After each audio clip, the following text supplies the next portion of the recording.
Hi friends, இன்றைக்கி நம்ம ஒரு ஸ்வீட் ரெசிபி தான் பார்க்க போகிறோம். ரொம்பவே ஈஸியான அதே சமயத்தில் ரொம்பவே டேஸ்ட்டாக இருக்கக்கூடிய சேமியா பால் பாயசத்தை எப்படி ரிச்சாகவும் க்ரீமியாகவும் செய்கிறது அப்படின்னு தான் இந்த வீடியோவில் பார்க்க போகிறோம்.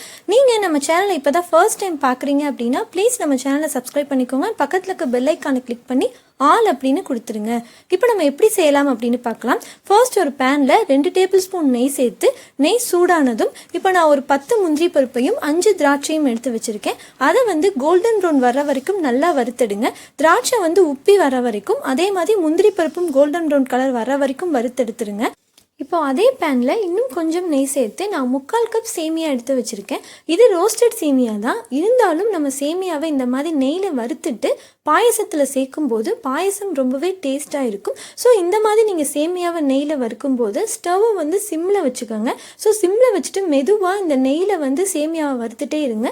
கோல்டன் ப்ரௌன் கலரில் வர்ற வரைக்கும் வறுத்துடுங்க. இந்த மாதிரி கோல்டன் ப்ரௌன் கலர் வந்த உடனே அதை தனியாக ஒரு பிளேட்டுக்கு ட்ரான்ஸ்ஃபர் பண்ணிடுங்க.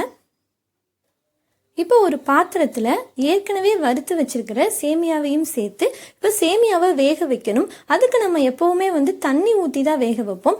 ஆனால் நம்ம தண்ணி ஊற்றுறதுக்கு பதிலாக நம்ம பால் ஊற்றி அந்த பால்லே சேமியாவை வேக வச்சோம் அப்படின்னா தான் நமக்கு சேமியா பாயசம் ரொம்பவே ரிச்சாகவும் அதே மாதிரி க்ரீமியாகவும் கிடைக்கும். ஸோ நம்ம பாலை ஏற்கனவே காய்ச்சி ஆற வச்ச பால் தான். இப்போ சேமியா வேகிறதுக்கு தேவையான அளவு பால் சேர்த்து இப்போ நம்ம ஊற்றின பால்லே சேமியா நல்லா வெந்துருச்சு.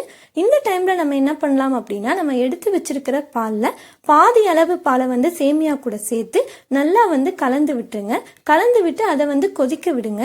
இப்போ நம்ம அடுத்து சேர்க்க போகிறது சுகர் தான் சேர்க்க போகிறேன். இப்போ 1 கப் சுகர் நான் இன்னைக்கு சேர்க்க போகிறேன். இனிப்பு உங்கள் இஷ்டம் தான். உங்களுக்கு எந்த அளவுக்கு இனிப்பு வேண்டுமோ அந்த அளவுக்கு நீங்கள் சுகர் சேர்த்துக்கலாம். ஸோ இன்னைக்கு நான் 1 கப் சுகர் சேர்த்துக்கிறேன். ஸோ சுகரையும் அந்த சேமியா கூட சேர்த்து நல்லா கலந்து விட்டுருங்க. ஸோ கலந்து விட்டுட்டு அதுக்கப்புறம் நம்ம என்ன சேர்க்கணும் அப்படின்னா ஏலக்காய் சேர்க்கணும். இப்போ ஏலக்காய் தட்டி வச்சுருக்கேன். அந்த ஏலக்காவையும் பாயசத்தில் சேர்த்துட்டு நல்லா கலந்து விட்டுருங்க.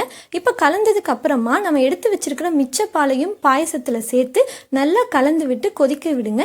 இப்போவே உங்களுக்கு தெரியும் சேமியா பால் பாயசம் எவ்வளோ க்ரீமியாகவும் ரிச்சாகவும் இருக்குது அப்படின்னு சொல்லிட்டு. இப்போ கடைசியாக நம்ம ஏற்கனவே நெய்யில் வறுத்தெடுத்த முந்திரி பருப்பையும் திராட்சையும் அந்த சேமியா பாயசத்தை சேர்த்து கொதிக்க விடுங்க. இப்போ நமக்கு ரொம்பவே சூப்பரான சேமியா பாயசம் ரெடி. இந்த வீடியோ உங்களுக்கு பிடிச்சிருந்தது அப்படின்னா லைக் பண்ணுங்க, உங்கள் ஃப்ரெண்ட்ஸுக்கும் ஷேர் பண்ணுங்க. இதே மாதிரி இன்னும் நிறைய ரெசிபிஸ் நீங்கள் பார்க்கணும் அப்படின்னு நினச்சிங்கன்னா ப்ளீஸ் நம்ம சேனலை சப்ஸ்கிரைப் பண்ணி வச்சுக்கோங்க.